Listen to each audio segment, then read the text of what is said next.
At exactly 7 a.m., the HOA president was on my dock, screeching, "Dad?" Emma whispered, eyes wide. Uncle Theodore didn't just... Phil showed up at noon, sandwiches in hand, his contractor network humming. Karen's husband... The next morning, the war went dirty. I walked out to find sugar dumped in my fuel tank. Not enough. I entered at 7 o'clock sharp, flanked by Jennifer, Sarah, and David, the legal equivalent of special forces. Karen's smile could have lit the building. "Mr. Sterling," she purred, "thank you for finally agreeing to this long overdue accountability session." Her performance began, dramatic hand gestures toward blown-up photos of my boat, exaggerated claims of intimidation and rule-breaking. Finch followed with a PowerPoint on property values, noise pollution, navigation hazards. His entire case hung on one flimsy assumption, that Karen had authority over the lake. Then it was my turn. I stood slow and steady, the way I used to in military briefings when silence meant control. "Thank you, Councilman Hayes, Commissioner Rodriguez, members of the community," I said. "Before we discuss boat regulations, there's something everyone here needs to know." Jennifer clicked open her leather briefcase with the kind of precision that belongs in a courtroom. She handed me a folder thick with deeds of honest. Enough to total the engine, but enough to cost thousands if I hadn't caught it. The sickly sweet smell clung to my hands, a sabotage trick I hadn't seen since Bosnia. Phil's cameras caught a figure skulking at 2 a.m. The footage was grainy, but the nervous shuffle was familiar. Derek. Sarah's voice was ice when I told her. "That's criminal vandalism. File a report, they're handing us evidence while we prepare to destroy them." Detective Morrison came out from the sheriff's office, world-weary, sharp-eyed. "Funny thing about sugar," he said, sealing the fuel cap. "Most people don't know it dissolves into syrup and gasoline. Gums everything. Whoever did this knew exactly what they were doing." By that afternoon, Karen escalated again, this time through the media. Channel 9 ran a breathless hit piece about HOA residents under siege. My boat was filmed from angles that made it look like a baddie thought. "And just pulled permits for a massive dock expansion," he reported. "Big enough for a 40-foot yacht.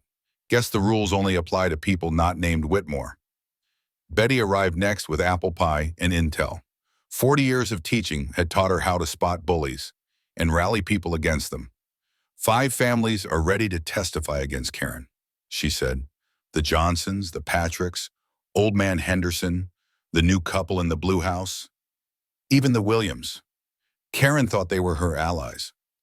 By evening, our kitchen had become a war room. Sarah laid out the plan. Phase 1, let Karen keep escalating while we document everything. Phase 2, drop the property ownership bomb at maximum impact. Phase 3, implement a fair use agreement for everyone except Karen. Jennifer, our lawyer, added the timing. "We want her fully committed before we pull the trigger. Let her bleed money on lawyers. Let her buy property. He bought the lake. All of it." The paperwork was airtight.